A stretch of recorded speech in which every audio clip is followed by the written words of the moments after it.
Kung sakaling ikaw yung mabibigyan ng 299, okay lang ba? Oo. Para sa akin, di naman nagmamatter yung as long as well.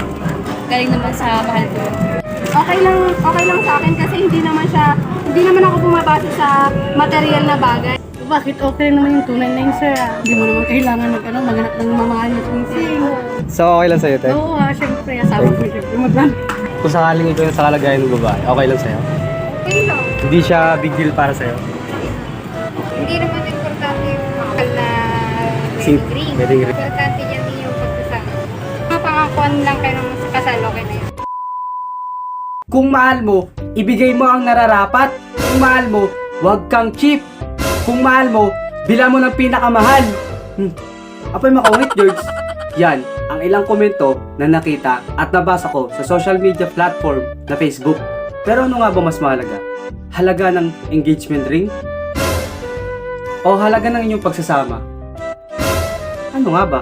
Kung magpo-propose ang BF o live-in partner mo at nalaman mo nagkakahalaga lang ng 299 pesos engagement ring, pakakasalan mo ba? 299 engagement ring viral. Talaga namang pinag-usapan ito kamakailan lang mga ka-troops. Na di umano'y nadiskubre ni ate yung halaga na ibibigay sa kanya ng engagement ring ng kanyang soon-to-be husband. Kaso daw, 299 pesos lang yon. At sa Shopee pa binili. At talaga namang isa yun sa nagpagulo sa utak niya. Ay, tanong na, ganito ba kababa yung halaga ko sa kanya? Na hindi man lang niya pinag-ipunan yung pinambili niya ng ring? Grabe Te, ano ba mas mahalaga sa'yo? Yung halaga ng engagement ring? O yung halaga ng pagsasama niyo? Believe nga ako dun kay kuya kasi isa pala siyang breadwinner ng kanyang pamilya. Breadwinner means alam mo na kung anong meaning nun. Saka engagement ring pa lang yun. Mali mo sa inyong kasal, puro diamond yung bibigay sa'yo na ring. At dahil sa viral na 299 engagement ring na to mga ka-troops, inalam natin ang ilang komento ng mga taga Santiagueño na kung sila ba yun na sa kalagayan ni ate na 299 engagement ring, big deal ba o hindi? So, eto yung kaganapan ka-troops. Kikiw! Yo, what's up sa inyo mga ka-troops? It's me again, Jeremy Murray. Ito naman ang ulit na sa inyo mga ka-troops. Welcome back to my channel. So, dito nga tayo ka-troops ngayon sa may Santiago City Public Market.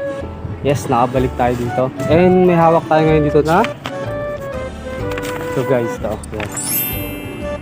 Kung naalala nyo to guys, ito yung viral na 299 na ring. So, andito tayo ngayon sa may public market para kumuha ng simpatya ng mga taga Santiagueños ko. Yung komento nila about this.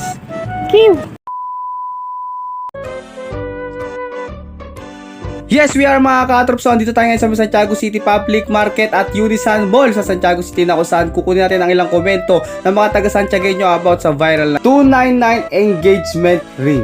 Kikiw! Ate, aware po ba kayo saan? Saan nagtetrending na 299? 299, ayun yung sa may viral na yun. Oo, yung sing-sing. Aware po ba kayo? Bakit po? Ano pong masasabi niyo dito sa may wedding ring ring? Yung kunwari, bibigyan ka ng jowa mo, gano'n. Yun. Yung sa totoo, 299. Bakit okay naman yung 299, sir? Okay lang Kasi yan. kung yun naman yung afford niya, yun ang kaya dito, tanggapin mo, di ba? Okay lang Hindi sir. mo naman kailangan maganap ng mamahal na tumising.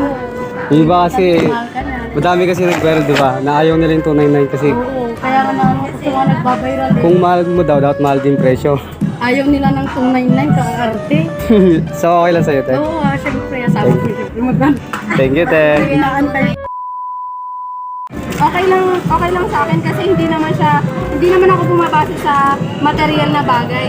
Hindi bumabase ako sa sa pinapakita ng tao talaga. Tao. So okay lang sa'yo 299. Yes. Thank you, te. Te, aware po ba kayo doon sa may 299 na wedding? Na viral na yun? Yung ito bang sing-sing na to? Ano pong masasabi doon, te?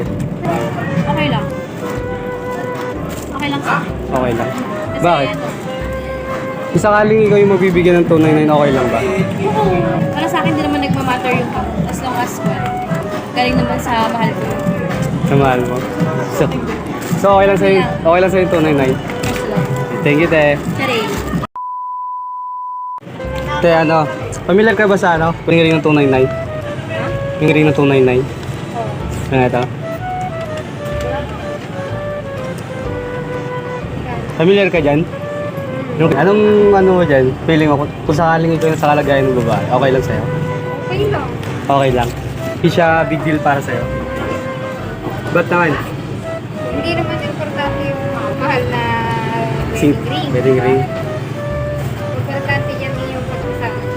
Pagsasama, no? Oo, tapos yung buti nga sa kanila eh. Buti Binibigyan- ko na sila eh. Binibigyan sila ng wedding ring. Ano, di ba? Yung iba eh, sponsor lang, di ba? Oo nga ate. Ba't di ka pa magpasalamat kasi binigyan ka ng ganun, di ba? Anong masasabi mo sa mga ayaw na, yung mga babaeng ayaw nila sa ganun? Ay, yung, tawag ito, ano masasabi ko? Wait lang. Mapangakuan lang kayo ng kasal, okay na yun. Okay na yan. Ayan. Thank you, te.